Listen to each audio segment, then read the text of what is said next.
So what I want to do in this part of the lecture is just quickly outline some of the characteristics or traits that define someone as an entrepreneur.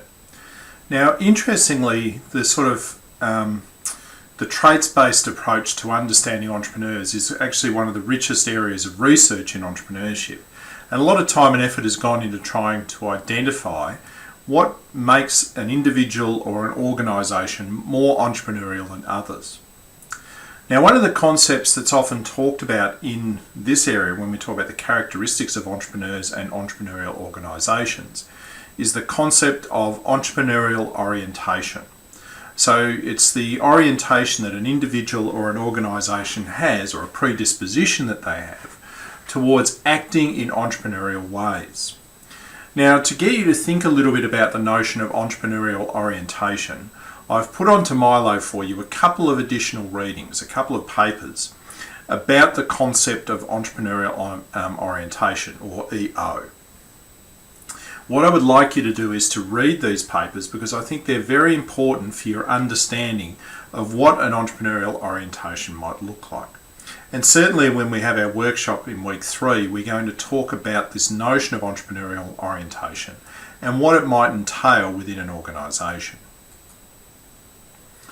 So when we talk about entrepreneurs, we really are talking about people who are different, okay? People who act and behave in different ways from your ordinary people in business or the ordinary people in society. And so what are some of the things that we see when we see entrepreneurs? What are some of the differences that that differentiate them from other people in society? So entrepreneurs who create or recognise opportunities and then seize and shape them into high potential ventures tend to think and act differently from your traditional manager, okay? They operate in a very different way. One of the key ways they operate differently is in this ability to identify opportunities. They're somehow able to see things that others can't see. They also tend to be less risk averse.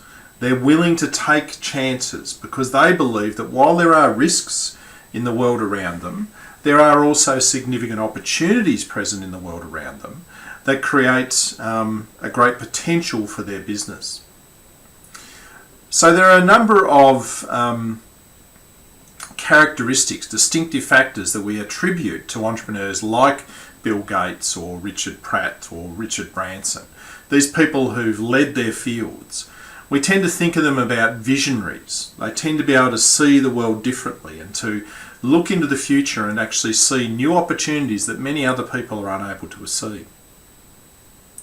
And we tend to find that entrepreneurs don't tend to come from traditional business backgrounds.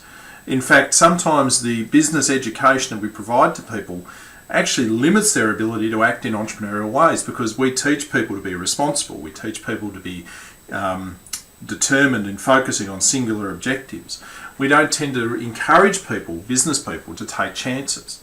So often they tend to come from different areas, not from traditional business backgrounds. So, for example, Fred Hollows, who was a very famous Australian eye surgeon, was a world leader in bringing affordable and effective eye treatments to people in the developed world. In fact, over 1 million people today can see because of his actions. Yet his background was from medicine, not from entrepreneurship. And so again, we tend to see this, that people who are entrepreneurs tend to have a very strong creative streak that influences the way they think. So again, people like Timmons et al. 2011 have looked at entrepreneurs and researched what they do and have tended to identify what we see as being some of the core attributes that make up an entrepreneur. And so this figure here is quite important because it summarises for us what some of those attributes might be. So for example, some of the core attributes that make up an entrepreneur are things like courage and commitment. You know, people who engage in entrepreneurial behaviour are very brave. They know the challenges and they know the risks that lay before them. But they're still willing, despite those risks, to engage in a process of in-depth entrepreneurial behaviour. And they're often committed and passionate to seeing those things through. They know that if they stay the distance, if they drive that idea forward, there's a high likelihood that they will be successful, and that makes the challenge all the more worth attacking. They tend to be obsessed with these opportunities and have a greater tolerance for risk. They're very happy to operate in risky conditions. Sure, it's not to say that they don't care about risk, but they know that if they act in the right ways, they can turn those risks into opportunities.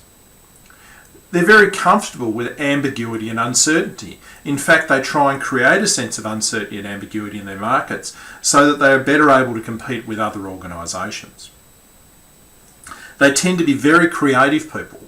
Creativity is a strong element of the entrepreneur, and so being able to focus on creativity and build that creativity is really critical to being an entrepreneur.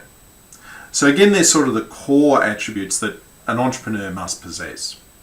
There's also outside that a range of desirable attributes or additional things that may well enhance a person's entrepreneurial behaviour. So certainly intelligence, and when we talk about intelligence, we're not necessarily talking here about formal qualifications. In fact, a lot of entrepreneurs, a lot of well-known entrepreneurs have never actually completed tertiary qualifications. Doesn't mean they're not smart, but it just means that they were able to say, well, look, despite all of this study, I can actually take advantage of an opportunity. They often have a great sense of creativity and innovativeness. Again, they're embracing the creative side of their emotions. They have energy and emotional stability. Entrepreneurs suffer a lot of hits along the journey. And so you need to have passion and energy to be able to see those things through. Entrepreneurs, and certainly entrepreneurial leaders, have a capacity to inspire. People look at it and they say, wow, look at what they're able to achieve. I want to be just like them, and I'm going to follow their processes and try to be as successful. And they have strong values, clear values, that they operationalise through their business. On the outside of this ring, we see a number of attributes, though, that we don't want to see in entrepreneurs. And in fact, that sometimes people will say that entrepreneurs have these things, but research shows us that they're not really important for entrepreneurial activity. So things like invulnerability, or being authoritarian, are not really that useful in an entrepreneurial process. So again, there's been a lot of research that's looked at the personality attributes that entrepreneurs possess and found that while there's a perception that there are differences between entrepreneurs and non-entrepreneurs from a psychological perspective, it's not really possible to develop a psychological profile of an entrepreneur. So there's not certain characteristics or personality traits that are innate in individuals that set them up to be entrepreneurs. So that does give us a possibility that people can learn to be entrepreneurs. With a little bit of practice and a little bit of behaviour modification, they can engage in the entrepreneurship process. And while the identification of particular attributes associated with entrepreneurs may enable potential entrepreneurs to be identified, this information is likely to be limited as the types of attributes that are needed will vary from situation to situation and from context to context. So again, there might not be one best type of entrepreneurial behaviour. It might depend very much on terms of the context in which you're competing. And when we think about corporate entrepreneurship, so this is the entrepreneurial behaviour that happens within existing organisations, we see that personality traits may dictate whether particular employees are suitable or not for corporate entrepreneurial roles, because in this context, you're having to lead others and motivate others within an existing organisational space to achieve outcomes. So having defined some of the attributes of an entrepreneur, in the final part of the lecture we're going to talk about this link between entrepreneurship and innovation.